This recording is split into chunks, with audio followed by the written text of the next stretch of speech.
And we're live on Facebook, and this session is about the memory supercharger paraliminal. So let's talk about memory for a moment, all right?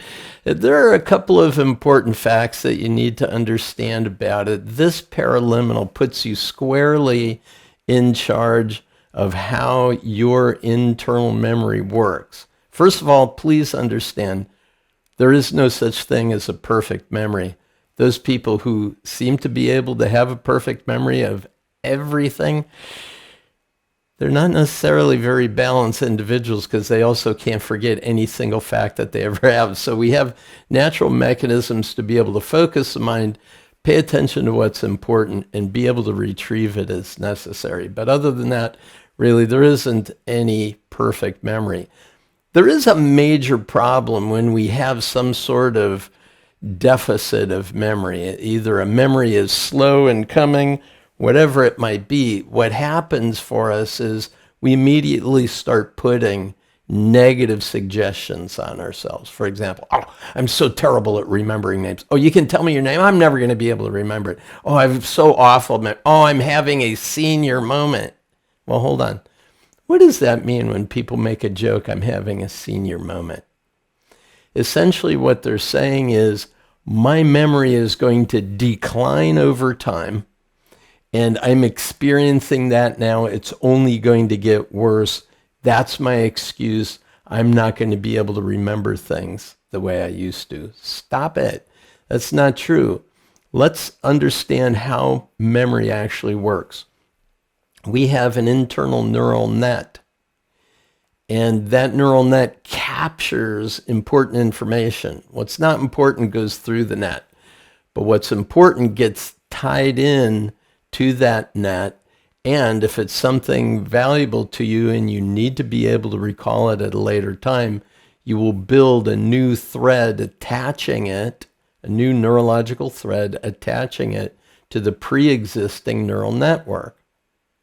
I hope that makes sense, but it's a neural net. So you're not going to be able to remember something that has no relevance to you. It's just going to pass through like water through a sieve.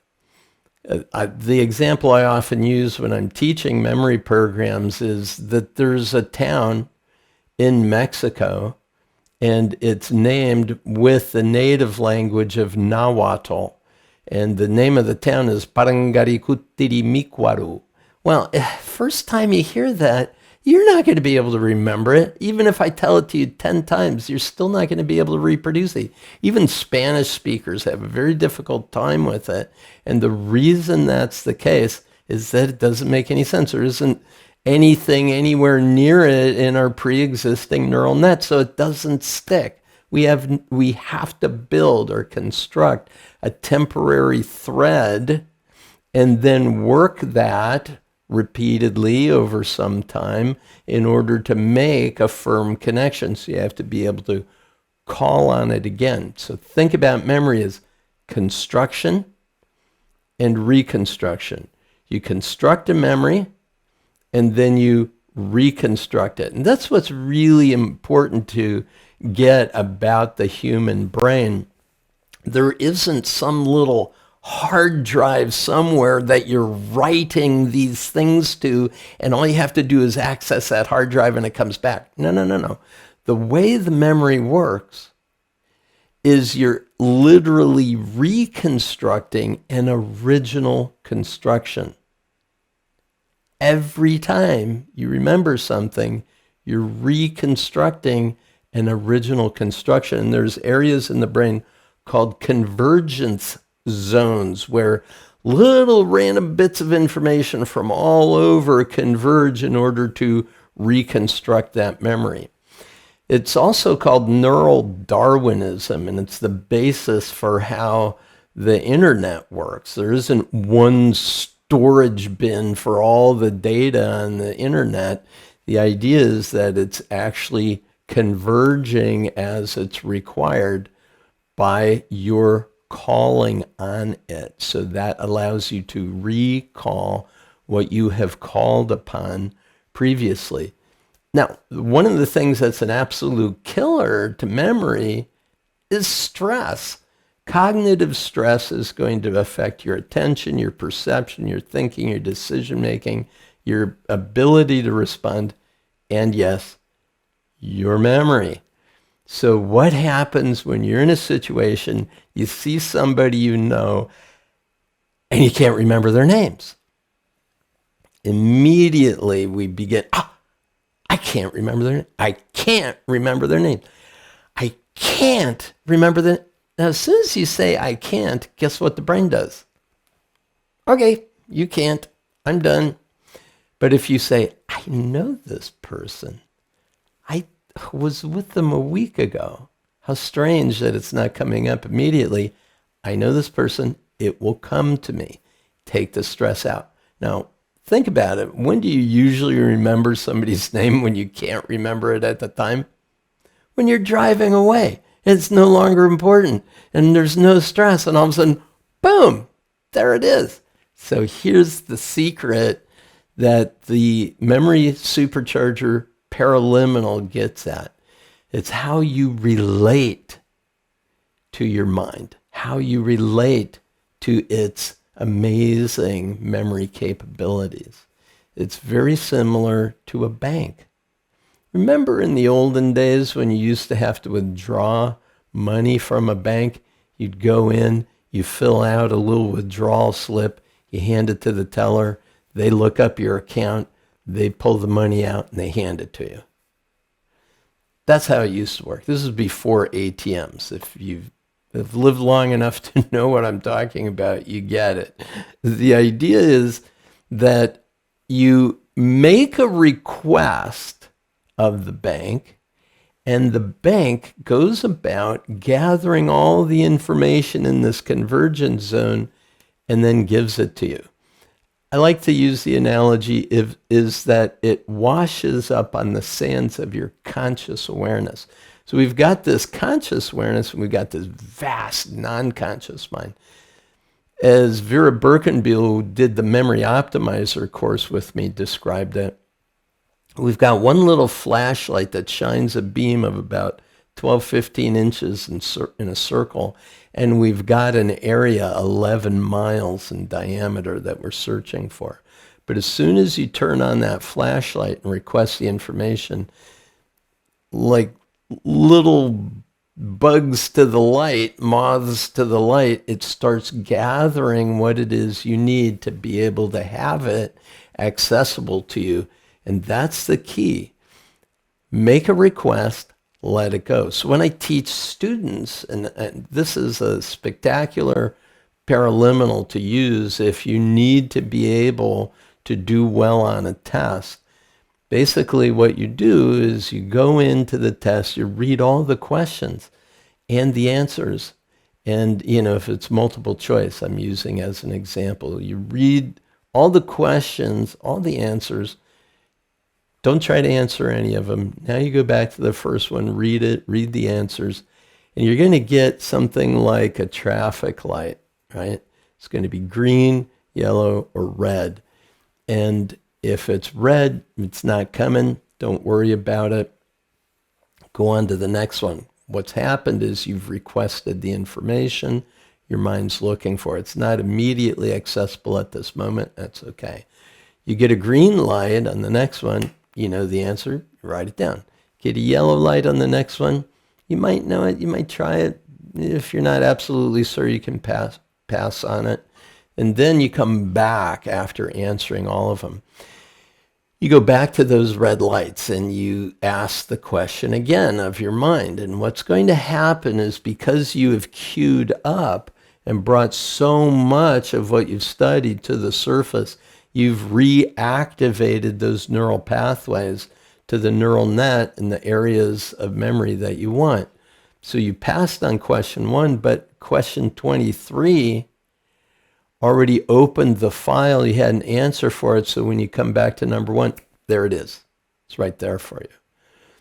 Most of the times when you and I went to school, probably what we did is when we read a question we didn't know, we freaked out and thought, oh my goodness, I didn't study this part. I'm going to fail this test. It's going to be awful. And our heart starts pumping. What's happening? We're creating cognitive stress. And what does cognitive stress do? It shuts down the teller cage at the bank. Basically, it doesn't matter how badly you want it. The more pressure you put, the further away it seems to get. It's called the law of reverse effect. It's like putting the car in the wrong gear. It's just not going to be able to function as effectively as it can. This is the beauty of the memory supercharger Paraliminal, is it gives you a different relationship with this vast non-conscious database. I'm referring to the inner mind. It's like you're developing this lovely working relationship. Instead of punishing yourself when something doesn't come as immediately as you want, you let it go. Give yourself a request, you let it come.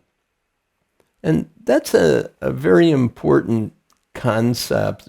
This is why the memory supercharger is one of the first paraliminals I ever did. It actually occurred as a result of some hypnosis work I did many years earlier. I was living just off campus at the University of Minnesota.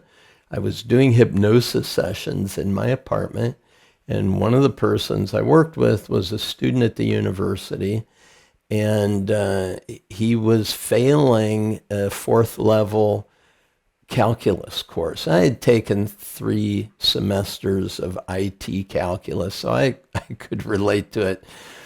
He was in 4th quarter or 4th semester, 4th level, and he said, no matter how hard I study, it's so weird. I go in and I take a quiz at the end of the week, and I fail the quiz. I either get a D or I fail. And this has happened through the entire semester. And I said to him, now, you got to promise me you've done the work. You do have the information. You know the information. Yes, he said, I've done all the homework. I just don't get it. I said, well, how long before the final? He said, I've got 2 weeks before the final. So I created what eventually became known as the memory supercharger protocol. I gave it to him. He did so well on the final. He got such a high A on the final that he ended up with a B for the semester. And I want you to understand that the information is within you, and it's the relationship that you have with your inner mind that you make a request, you patiently let it go and let it come. I had a funny story. I was traveling in Japan. I was going. I was in different time zone, right? And when I was there, I was teaching all kinds of programs, late at night for dinner, early morning for meetings. I was on radio and TV and, just endless, it seemed. And we were in a cab going to one of the events, and we passed a machine, and they have vending machines everywhere, and they have hot coffee and vending machines, cans of hot coffee. I thought, that's really cool. And there was a guy from Men in Black, one of the characters, and it wasn't Will Smith. I said, oh, that's a guy from Men in Black. Look, he's right there on the sign.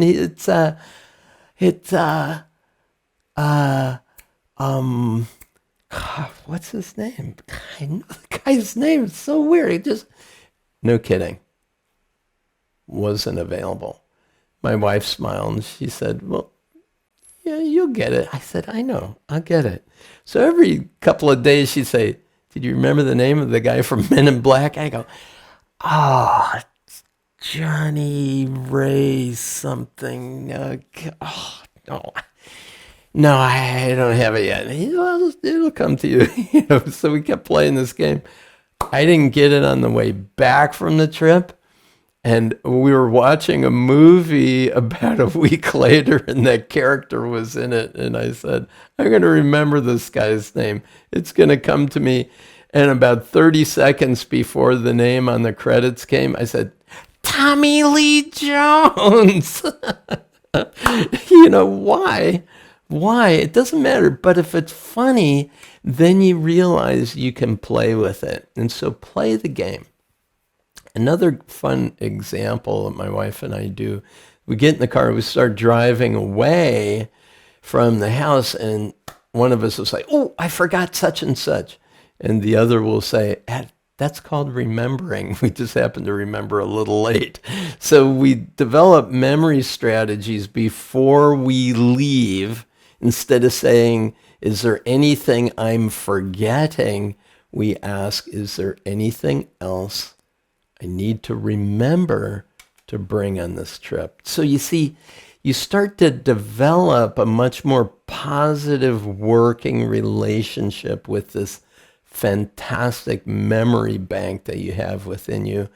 I've taken a lot of your time this morning, a lot of fun, big topic. I love this Paraliminal, use it a lot, keep growing. Oh, one more thing. You know the senior moment idea? Now neurological research has really debunked the idea of a senior moment. Think about the memory web being so full with so much valuable information that things that are of less relevance are so buried under so many layers. You just need to take a little time to part and ask your mind to please drill down and pull out that bit of information. So senior moment isn't about a memory failure. It's about a conservancy of energy that allows your brain to just keep at the forefront those things that are most important to you. So, promise, no more negative suggestions about this fantastic brain mind that you have. Be good to yourself. Listen to Paraliminals. Have a spectacular day. Peace and blessings. Thanks so much for being a part of this.